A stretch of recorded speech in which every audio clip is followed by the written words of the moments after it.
Hello my dear lovely students, हम करेंगे chapter number 20 mensuration exercise 20B question number 6 continue करेंगे। Okay, start करते हैं। Each side of a square flower bed is 2 metre 80 centimetre long. क्या कह रहा है? एक स्क्वायर फ्लावर बेड है जिसकी हमें साइड गिवन है 2 मीटर 80 सेंटीमीटर।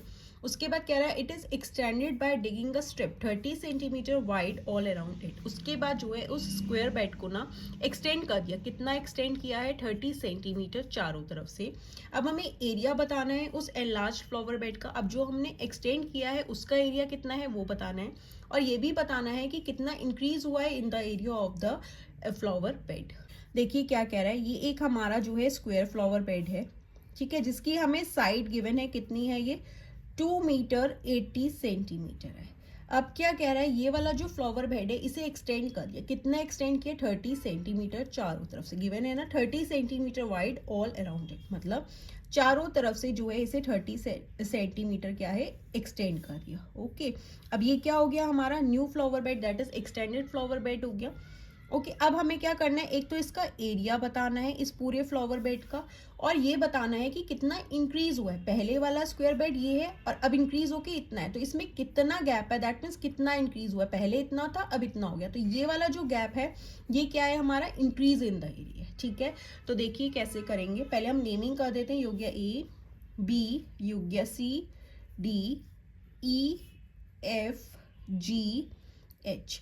अब देखो, अगर मुझे एरिया निकालना है एनलार्ज फ्लावर बेड का, ये बड़े वाले का, तो मैं कैसे निकालूंगी? क्योंकि मुझे इसकी साइड तो नहीं पता, लेकिन मुझे इतना पता है कि ये जो इतना इंक्रीज हुआ है ना, ये कितना है? ये 30 सेंटीमीटर है।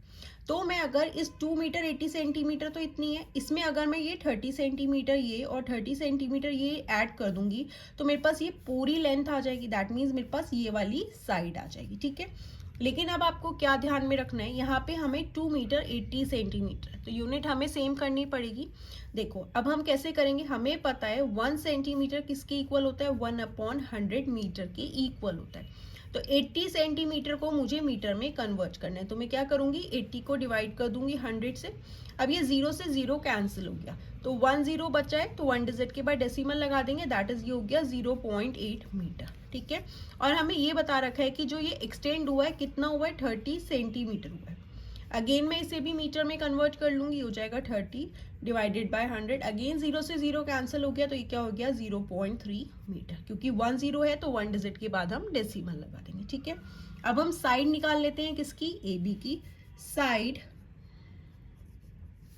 Of flower bed that is A B is equals to, कैसे निकालेंगे? ये वाला ई एफ जो कि 2 मीटर 80 सेंटीमीटर है, तो ये कितना हो जाएगा? देखो 2 मीटर 80 सेंटीमीटर है, तो ये 2 मीटर तो मीटर में ही है, 80 सेंटीमीटर को हमने मीटर में कन्वर्ट किया तो कितना आया? 0.8 मीटर हो गया। इसे ऐड कर देंगे तो क्या हो जाएगा? ये 2.8 मीटर हो गया। दैट मीन्स ये कितनी आ गई? 2.8 मीटर।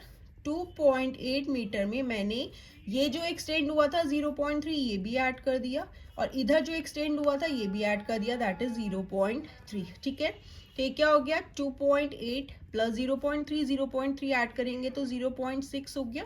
अब इसे ऐड कर देते हैं, 6 एंड 8 हो गया 14, 1 कैरी, दैट इज 3.4 मीटर क्या है मेरे पास? साइड आ गई A B, that is 3.4 metre. Okay, अब ये स्क्वायर फ्लावर बेड है तो स्क्वायर की सारी साइड्स इक्वल होती है। अब मेरे पास जो ये एनलार्ज फ्लावर बेड है इसका मैं एरिया निकाल सकती हूँ easily.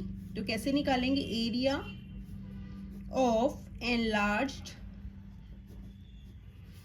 Flower bed that is A B C D is equals to A B C D is equals to, कैसे निकालते हैं? Side square square units. Area हमेशा किस में आएगा? स्क्वायर यूनिट में। अब साइड कितनी है? 3.4 मीटर है, 3.4 का स्क्वायर कर देंगे, मीटर स्क्वायर हो गया। 34 को 34 के साथ मल्टीप्लाई कर देते हैं, 4 4 ज़ा 16, 4 3 ज़ा 12, 1 13, 3 4 ज़ा 12, 1 कैरी, 3 3 ज़ा 9, 1 10 हो गया, 6 3 एंड 2 5 1 1। ठीक है, अब देखो डेसिमल क्या था? 3.4 3.4, दैट इज 2 डिजिट्स के बाद डेसिमल लगा देंगे। 1 2 डिजिट्स के बाद डेसिमल लगा दोगे तो क्या हो जाएगा? 11.56। तो एरिया कितना आ गया? 11.56 मीटर स्क्वायर जो है ये हमारा जो एक्सटेंड हुआ था फ्लावर बेड उस पूरे का एरिया है।